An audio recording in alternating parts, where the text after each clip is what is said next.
നമസ്കാരം. ക്രെഡിറ്റ് കാർഡുകൾക്ക് ഇപ്പോൾ ജനപ്രീതി കൂടുതലാണ്. 50 ദിവസം വരെയുള്ള പലിശരഹിത കാലാവധി ലഭിക്കുന്നത് കടമെടുക്കുന്നവർക്ക് വലിയ ആശ്വാസമാണ് നൽകുന്നത്. എന്നാൽ പലപ്പോഴും ക്രെഡിറ്റ് കാർഡുകൾ മികച്ച രീതിയിൽ കൈകാര്യം ചെയ്യാൻ പലർക്കും അറിയില്ല എന്നതാണ് വാസ്തവം. ക്രെഡിറ്റ് കാർഡ് ഉള്ളവർ ശ്രദ്ധിക്കേണ്ട പ്രധാന കാര്യങ്ങളിലൊന്നാണ് ക്രെഡിറ്റ് കാർഡ് പരിധികൾ. ക്രെഡിറ്റ് കാർഡുകൾ ബുദ്ധിപരമായി ഉപയോഗിക്കണമെങ്കിൽ ഒരു വ്യക്തി അയാളുടെ ക്രെഡിറ്റ് കാർഡ് പരിധികൾ അറിഞ്ഞിരിക്കേണ്ടതുണ്ട്. കാരണം ഇത് പാലിക്കാൻ കഴിഞ്ഞില്ലെങ്കിൽ ക്രെഡിറ്റ് സ്കോർ കുറയുന്നത് ഉൾപ്പെടെ നിരവധി തിരിച്ചടികൾ ഉണ്ടായേക്കാം. ക്രെഡിറ്റ് കാർഡ് പരിധികൾ പരിശോധിക്കുന്നതിനുള്ള മാർഗങ്ങൾ അറിയാം. ഒരു വ്യക്തി ക്രെഡിറ്റ് കാർഡ് എടുക്കുമ്പോഴേ ക്രെഡിറ്റ് കാർഡ് കമ്പനികൾ വായ്പാ പരിധി നിശ്ചയിച്ച് അതിനെ കുറിച്ചുള്ള ഉപയോക്താവിനെ അറിയിക്കുന്നതാണ്. ക്രെഡിറ്റ് യോഗ്യത, ചെലവ് രീതികൾ, വരുമാനം, നിരവധി ഘടകങ്ങൾ അടിസ്ഥാനമാക്കിയാണ് ക്രെഡിറ്റ് കാർഡ് കമ്പനികൾ ക്രെഡിറ്റ് പരിധി നിശ്ചയിക്കുക. ഈ പരിധി കഴിഞ്ഞ് ഇടപാട് നടത്തിയാൽ അതിന് കമ്പനികൾ പിഴ ഈടാക്കുന്നതായിരിക്കും.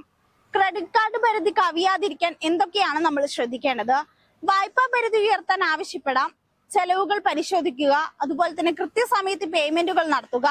ക്രെഡിറ്റ് കാർഡ് പരിധി പരിശോധിക്കാനുള്ള മാർഗങ്ങളുമുണ്ട്. അതിലൊന്നാണ് ഓൺലൈൻ ബാങ്കിംഗ്.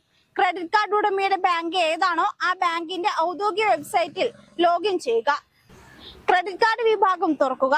ക്യാഷ് അഡ്വാൻസ് പരിധി, ലഭ്യമായ വായ്പ, മൊത്തം വായ്പ, പരിധി എന്നിവ കാണാൻ സാധിക്കും. അതുപോലെ മറ്റൊന്നാണ് മൊബൈൽ ബാങ്കിംഗ് ആപ്പുകൾ. ക്രെഡിറ്റ് കാർഡ് ഉടമയുടെ ബാങ്ക് ഏതാണോ ആ ബാങ്കിന്റെ മൊബൈൽ ആപ്പ് തുറന്ന് സൈൻ ഇൻ ചെയ്യുക. ക്രെഡിറ്റ് കാർഡ് വിഭാഗത്തിൽ ലഭ്യമായ വായ്പ, മൊത്തം വായ്പാ പരിധി എന്നിവ അവിടെയും നമുക്ക് കാണാൻ സാധിക്കും. മറ്റൊരു രീതിയാണ് credit card statement. Credit card company ഉപയോക്താവിന് അയച്ച പ്രതിമാസ ക്രെഡിറ്റ് കാർഡ് സ്റ്റേറ്റ്മെന്റ് നമുക്ക് പരിശോധിക്കാം. ലഭ്യമായ വായ്പ, ക്യാഷ് അഡ്വാൻസ് പരിധി, ആകെ വായ്പ എന്നിവയെല്ലാം ഈ സ്റ്റേറ്റ്മെന്റിലും രേഖപ്പെടുത്തിയിട്ടുണ്ടാകും. മറ്റൊരു രീതിയാണ് customer care. Credit card company നൽകിയ കസ്റ്റമർ കെയർ നമ്പർ ഡയൽ ചെയ്യുക. നിങ്ങളുടെ വിവരങ്ങൾ നൽകുക. ക്രെഡിറ്റ് പരിധിയെ കുറിച്ച് കസ്റ്റമർ കെയറിൽ നിന്നും അറിയാൻ സാധിക്കും. ബാങ്കിൽ നേരിട്ടെത്തിയും നമുക്ക് പരിശോധിക്കാൻ സാധിക്കും. ബാങ്കിന്റെ ഏറ്റവും അടുത്ത ശാഖയിലെത്തി ക്രെഡിറ്റ് കാർഡ് വിവരങ്ങൾ നൽകുക.